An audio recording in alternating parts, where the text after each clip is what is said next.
Hello achievers, welcome to Next Gen Achievers channel. இன்னைக்கு நம்ம என்ன பார்க்க போறோம்னா ஒரு இன்ட்ரெஸ்டிங்கான டாபிக் தான் பார்க்க போறோம். Van't Hoff equation. Van't Hoff ஈக்குவேஷன்னா என்ன? அதாவது ஈக்குலிபிரியம் கான்ஸ்டன்ட் எப்படி டெம்பரேச்சரை டிபெண்ட் பண்ணி இருக்கிறது, இத சொல்ற ஈக்குவேஷன் தான் வாண்ட் ஹாஃப் ஈக்குவேஷன். இப்ப உங்களுக்கு புரியுற மாதிரி சொல்லணும்னா, இப்ப ஈக்குலிபிரியம் கான்ஸ்டன்ட இப்போ நீங்க காஃபியா இமேஜின் பண்ணிக்கோங்க. இப்ப காஃபி அது கோல்டா இருக்கா ஹாட்டா இருக்கிறது டெம்பரேச்சர் எப்படி நம்மளுக்கு டிபெண்ட் பண்ணி இருக்குதோ அதே மாதிரிதான் இதுல ஈக்குலிபிரியம் கான்ஸ்டன்ட் டெம்பரேச்சரை டிபெண்ட் பண்ணி இருக்கு. இப்ப கோல்டு காஃபி, இப்ப அந்த டெம்பரேச்சர் இப்ப சில்லா இருந்துச்சுன்னா, லோ டெம்பரேச்சர்ல இருந்துச்சுன்னா அது கோல்டு காஃபி. இதே ரொம்ப ஹை டெம்பரேச்சர் இருந்துச்சுன்னா ஹாட் காஃபி. காஃபி என்னதோ ஒண்ணுதான், அது டெம்பரேச்சர் எப்படி டிஃபர் ஆகுது, இதேதான் நம்ம இங்க பார்க்க போறோம். வாங்க நம்ம ஈக்குவேஷனுக்குள்ள போகலாம். இப்போ இந்த வாண்ட் ஹாஃப் ஈக்குவேஷன் டெரிவ் பண்றதுக்கு நம்மளுக்கு ரெண்டு ஈக்குவேஷன் தேவைப்படுது.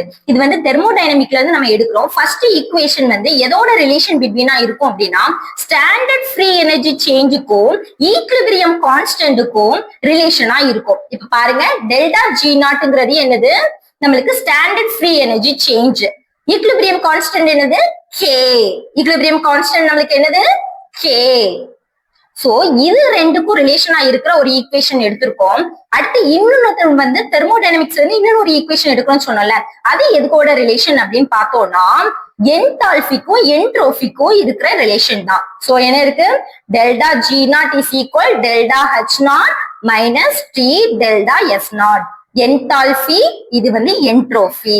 இப்ப நெக்ஸ்ட் என்ன பண்ண போறோம்னா, இப்ப நம்ம ரெண்டு ஈக்குவேஷனும் கண்டுபிடிச்சிட்டோம். இப்போ இந்த ஈக்குவேஷனை நம்ம சப்ஸ்டிடியூட் பண்ண போறோம். இப்ப பாருங்க, டெல்டா ஜி நாட் இருக்கு is equal to delta H not minus T delta S naught. இப்ப இந்த டெல்டா ஜி இருக்கா, இதுல இந்த டெல்டா ஜி நாட்டோட வேல்யூ சப்ஸ்டிடியூட் பண்றோம். சோ பாருங்க, மைனஸ் ஆர்டி எல்என் கே எழுதியாச்சு.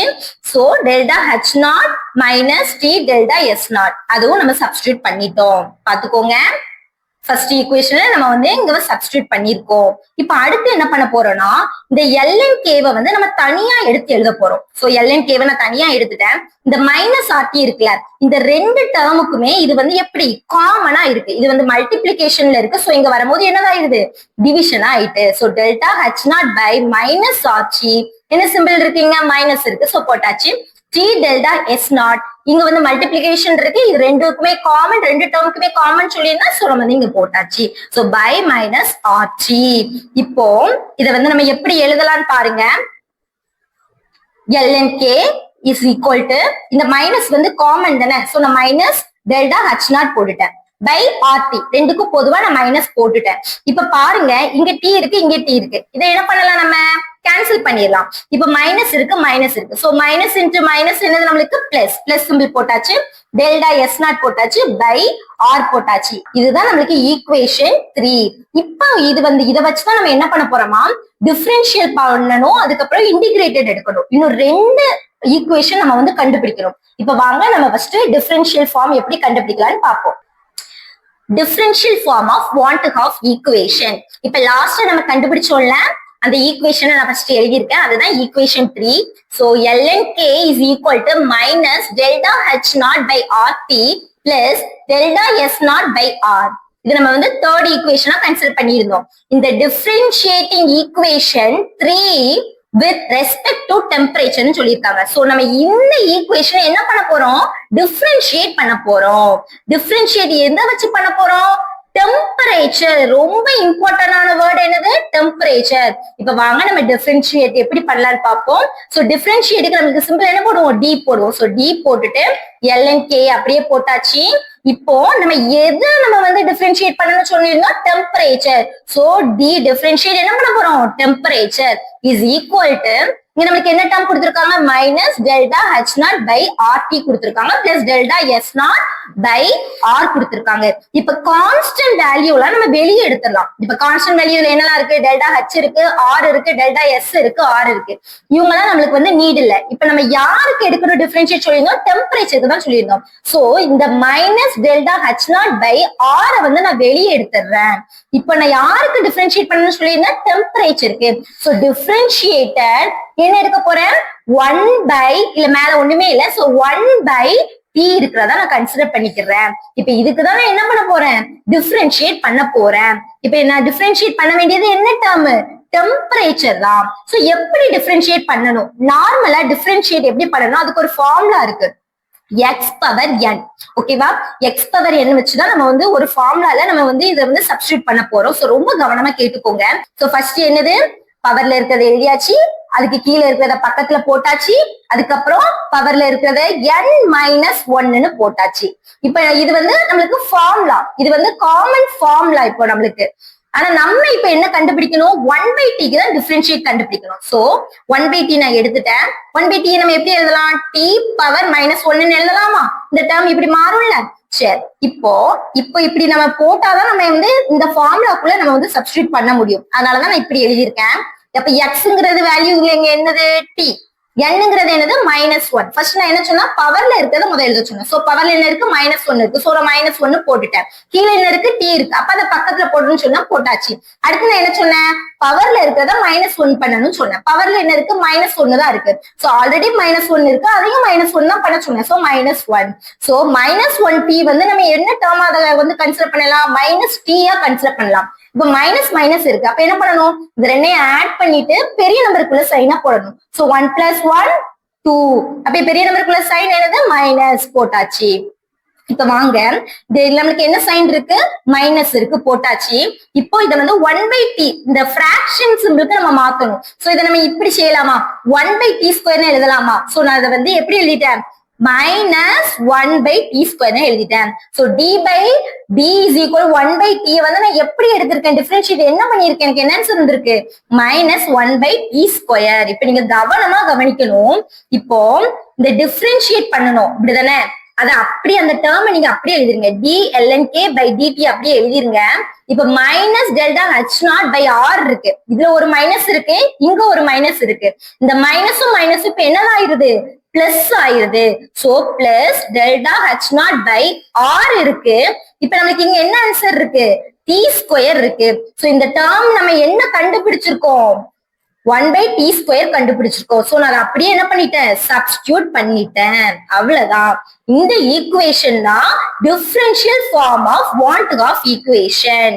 சோ இதை நான் வந்து 4 கன்சிடர் பண்ணிக்கிறேன். Equation 4 is known as differential form of want Hoff equation. ஈஸியா இருக்குல்ல? இப்ப நெக்ஸ்ட் நம்ம என்ன பார்க்க போறோம்னா integrated form of van't Hoff equation. Integrated form of van't Hoff equation. இந்த ஈக்குவேஷனை எப்படி ஃபைண்ட் அவுட் பண்ணலாம்னு பார்ப்போம். இப்ப லாஸ்டா நம்ம வந்து டிஃபரன்ஷியேட் பண்ணியிருந்தோம், ஞாபகம் இருக்குல்ல? அந்த லாஸ்டா நம்ம பார்த்த ஈக்குவேஷன் நம்பர் 4 அதை நான் அப்படியே எழுதியிருக்கேன். dlnk/dt is equal Δh0/rt². இப்போ இதுல இருந்து தான் நம்ம என்ன பண்ண போறோம்? இன்டகிரேட்டே பண்ண போறோம். இப்ப இன்டகிரேட் பண்றதுக்கு நம்மளுக்கு வந்து ஒரு லிமிட் இருக்கு. என்ன லிமிட் இருக்கு? இதுல என்ன கான்ஸ்டன்ட் இருக்கு? k இருக்கு. அப்போ k2 k1 எடுக்கலாம். வேற என்னெல்லாம் எடுக்கலாம்? டெம்பரேச்சர் இருக்கு. சோ நம்மளுக்கு இன்னொரு ஒரு லிமிட் இருக்கு, T2 T1. ஓகேவா? வாங்க. So on integrating the equation 4 between T1 and T2 with their respective equilibrium constant என்னது? K1 and K2. அதை தான் நான் முன்னாடி சொல்லியிருக்கேன். இப்ப நம்ம என்ன பண்ண போறோம்? இன்டகிரேட் பண்ண போறோம். இப்ப டிஃபரன்ஷியேட்டா இருந்துச்சுன்னா அதை வந்து நம்ம இப்போ இன்டகிரேட் பண்ண போறோம். வாங்க. டிக்கு இப்பதான் என்ன பண்ணிப்போம்? இன்டகிரேட்டட் சிம்பிள் போட்டுட்டு லோவர்ல என்ன எழுதிருக்கோம்? K1, ஹையர்ல K2. இதுதான் நம்மளுக்கு லிமிட். K2 K1. சோ வந்து ஃபர்ஸ்ட் K1 K2. அப்புறம் dlnk அப்படியே எழுதியிருக்கேன் பாருங்க, இஸ் ஈக்குவல் டு Δh0/r. இந்த t²ரும் இங்க இருக்கிற dt-க்கும் நம்ம என்ன பண்ண போறோம்? தனியா என்ன பண்ண போறோம்? இன்டகிரேட் பண்ண போறோம். ஆல்ரெடி உங்களுக்கு தெரியும் டெம்பரேச்சர் தான் நம்மளுக்கு ரொம்ப இம்பார்ட்டன்ட். சோ நான் தனியா அதை இன்டகிரேட் பண்றேன். கீழே T1, மேல வந்து T2 கொடுத்தாச்சு. சோ dt வந்து இங்க வந்து மேல வந்துருது, இங்க கீழே இருக்கு, இங்க வரும்போது மேல வந்துருது dt/r. ஆல்ரெடி இங்க போட்டாச்சு. இங்க என்ன மட்டும் ரிமைனிங்கா இருக்கு? t² மட்டும் இருக்கு. சோ நம்ம வந்து எழுதியாச்சு. இப்ப அதுக்கடுத்து என்ன பண்ணணும் வாங்க பாப்போம். இந்த இன்டிகிரேட் பண்றோம்லமா, இந்த dlnk வந்து இன்டிகிரேட் பண்ணும்போது நம்மளுக்கு என்ன கிடைக்கும்னா lnk கிடைக்கும். அதே மாதிரி நம்ம லிமிட் எழுதணும். என்ன லிமிட் எழுதுவோம்? First K1 K2. அதுக்கப்புறம் என்ன இருக்கு? Δh0/r இருக்கு, அப்படியே எழுதிரும். இப்ப இதை இன்டிகிரேட் பண்ணும்போது நம்மளுக்கு என்ன கிடைக்கும்னா -1/t dlnk. இப்ப நம்ம இன்டிகிரேட் பண்ணும்போது நம்மளுக்கு என்ன கிடைக்குது அப்படின்னா, இப்ப நம்ம வந்து முன்னாடியே நம்ம பார்த்திருக்கோம். நீங்க இதை மெமரைஸ் பண்ண தேவையே கிடையாது, ஆல்ரெடி நம்ம பார்த்திருக்கோம். ஈக்குவேஷன் 3ல வந்து lnk சோ DLNK நம்மளுக்கு வந்து இன்டிகிரேட் பண்ணும்போது நமக்கு என்ன கிடைக்கும்? ஆல்ரெடி முன்னாடி நம்மளுக்கு பார்த்த ஆன்சர் தான் இங்கேயே நம்ம இன்டிகிரேட் பண்ணும்போது கிடைக்கணும். சோ அதுதான் கிடைச்சிருக்கு LNK. சோ அதோட லிமிட் K1 K2. இப்ப அதுக்கு அடுத்து இது அப்படியே எழுதியாச்சு. D2 dt by d2. இதுக்கு வந்து நம்மளுக்கு என்ன கிடைச்சிருக்கு? இது வந்து கான்ஸ்டன்ட். சோ நம்ம இதெல்லாம் கன்சிடர் பண்ண வேண்டாம். அப்ப என்ன இருக்கு? மைனஸ் 1 by t இருக்கா? சோ அதை தான் நம்ம எடுத்திருக்கோம். சோ dt by d ஸ்கொயர்ங்கிறது நம்மளுக்கு என்ன எடுத்திருக்கோம்? இன்டெகிரேட் பண்ணும்போது நம்மளுக்கு என்ன கிடைக்கும்? Minus 1 by t. சோ நம்மளுக்கு லிமிட் இருக்குல்ல, என்ன லிமிட் இருக்கு t-க்கு? டெம்பரேச்சர் T1 T2 போட்டாச்சு. நெக்ஸ்ட் ஸ்டெப் வந்து இந்த லிமிட் இருக்கலாமா, அந்த லிமிட்ல இருந்து நம்ம கொண்டு வர போறோம். ஃபர்ஸ்ட் எப்பொழுதுமே நம்ம ஹையர்ல இருக்குல்ல, அதை வச்சுதான் நம்ம வந்து இந்த பொதுவா காமனா நம்மளுக்கு என்ன இருக்கு? K இருக்கா, அது கூட வந்து நம்ம லிங்க் பண்ணி எழுத போறோம். ஃபர்ஸ்ட் எப்பொழுதுமே ஹையர்ல இருக்கிறதை எழுதிட்டு லோயர்ல இருக்கிறத எழுதும் போது நம்ம என்ன பண்ணணும்னா மைனஸ் யூஸ் பண்ணிட்டு எழுதணும். இப்ப வாங்க நம்ம எப்படி எழுதுறான்னு பார்ப்போம். சோ LN எழுதியாச்சு. சோ ஃபர்ஸ்ட் என்ன லிமிட் இருக்கு? K2 இருக்கு. Kக்கு பதிலா என்ன போட சொன்னேன்? K2 போட்டுக்கணும். நெக்ஸ்ட் டைம் எழுதும் போது K1. சோ K வந்து காமனா இருக்கு. இந்த K இருக்கிற இடத்துல வந்து இந்த ரெண்டு லிமிட்டையும் நம்ம யூஸ் பண்ண போறோம். சோ K2 எழுதிட்டேன். அதுக்கு K1 எழுதும் போது என்ன சிம்பிள் யூஸ் பண்ண சொன்னேன்? Subtraction simple. So subtraction simple use பண்ணியாச்சு. இப்போ மறுபடியும் என்ன எழுதுவோம்? K1க்கு எழுதணும். So LN K1 எழுதியாச்சா? இப்ப நெக்ஸ்ட் வாங்க டெல்டா H0 by R. அதுல எந்த ஒரு டிஃபரன்ஸும் நமக்கு கிடையாது, அதை அப்படியே நம்ம எழுதிக்கலாம். இப்ப நெக்ஸ்ட் பாருங்க, இங்க லிமிட் கொடுத்துருக்காங்க. அப்ப இதை நம்ம கேர்ஃபுல்லா பண்ணணும். ஃபர்ஸ்ட் நம்ம என்ன சொல்லிருந்தோம்? ஹையர்ல இருக்கிறதா ஃபர்ஸ்ட் எழுதும். இங்க T-க்கு பதிலா நம்ம என்ன பண்ணுவோம்? T2 போட போறோம். அவ்வளவுதான். காமனா என்ன இருக்கு? T2க்கும் T1க்கும் T இருக்கு. சோ T இருக்கிற இடத்துல T2 போடுவோம். ஃபர்ஸ்ட் டைம் போடும் போது T2 யூஸ் பண்ணுவோம். ரெண்டாவது யூஸ் பண்ணும் போது மைனஸ் போட்டு T1 யூஸ் பண்ண போறோம். சோ வாங்க மைனஸ் 1 by d2 எழுதியாச்சு. நெக்ஸ்ட் என்ன லிமிட் இருக்கு? T1 யூஸ் பண்றதுக்கு முன்னாடி என்ன சொன்ன? மைனஸ் சிம்பிள் யூஸ் பண்ணணும். சோ யூஸ் பண்ணிட்டு மறுபடியும் என்ன எழுதிறேன்? மைனஸ் 1 by T1 போட்டாச்சா? இப்போ மறுபடியும் நெக்ஸ்ட் ஸ்டெப் வாங்க. LNK2 அப்படியே போட்டாச்சு, LNK1 அப்படியே போட்டாச்சு. டெல்டா X0 by R அது அப்படியே நம்ம எழுதியாச்சு. இப்போ இங்கதான் நம்மளுக்கு இம்பார்ட்டன்ட்னா பார்க்கணும். மைனஸ் 1 by d2 அப்படியே எழுதியாச்சு. இப்போ மைனஸ் இன்டு மைனஸ் நம்மளுக்கு என்ன ஆயிடும்? பிளஸ் ஆயிடும். சோ பிளஸ் 1 by T1 போட்டாச்சா? இப்ப வாங்க நம்ம நெக்ஸ்ட் ஸ்டெப்புக்கு போவோம்.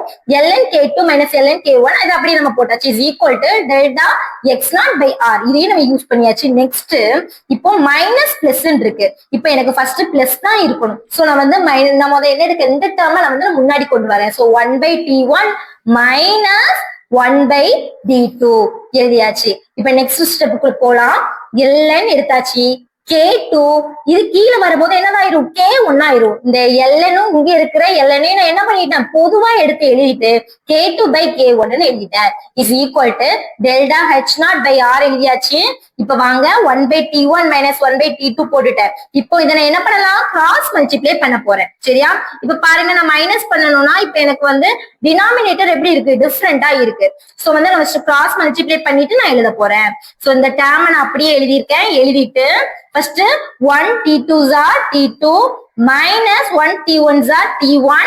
அப்புறம் நான் என்ன எழுதியிருக்கேன்? T2 into T1. T1 into T2 எழுதலாம், T2 into T1 எழுதலாம். நான் T2 into T1 எழுதியிருக்கேன். இப்ப நெக்ஸ்ட் ஸ்டெப் வாங்க.